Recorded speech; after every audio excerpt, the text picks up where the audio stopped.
Alright mga boss, mga ma'am, mga sir. Magandang araw po sa inyo.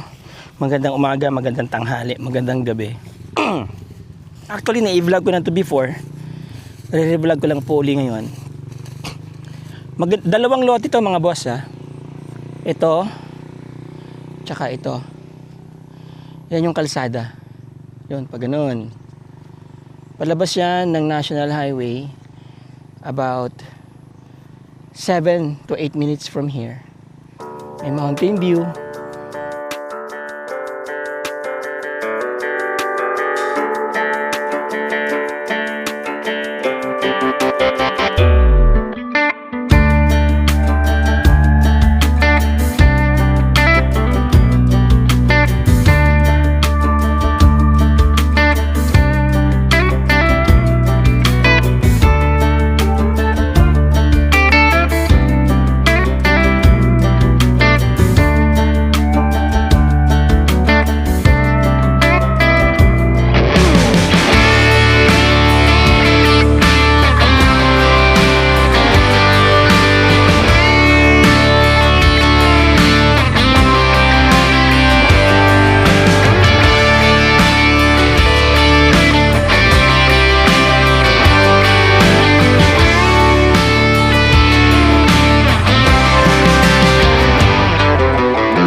So there you go mga boss.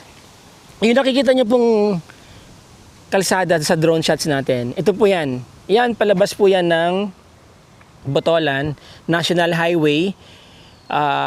Barangay Santiago po kasi ito, hanggang dun yan sa National Highway, about mga 5 minutes to 8 minutes from here. I think 5 minutes, nasa National Highway na po kayo. And then ito, bypass road kasi ito, papuntang all the way to Iba, Zambales. Dun po sa tinatawag namin Tambak. Alright, so basically meron ng dalawang access road going to Iba, itong kalsada na to, at saka yun nandun sa National Highway. Kaya nga, this is the best time na bumili ng property dito. So dalawang lote po ito, hanggang dun po yan, hanggang doon sa dulo. Okay, ito pong isa ay nasa 7,359 selling for 4 million. Tapos yung 2,489 ang selling price po niyan ay 3 million.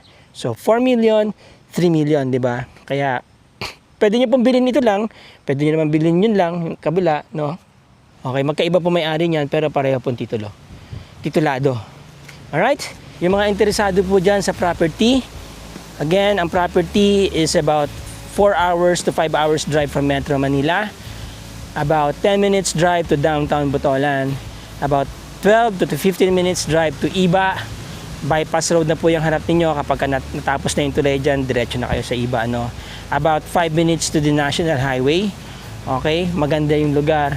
Very countryside vibe mga boss, mga sir. So yung mga gusto po magkaroon ng farm dito sa Zambales, dito sa Botolan, magandang spot, nandyan po ang aking contact details. Ano? Tawagan nyo lang ako, text nyo ako, PM nyo ako. Samahan namin kayo sa trippings nyo dito mga boss, mga sir.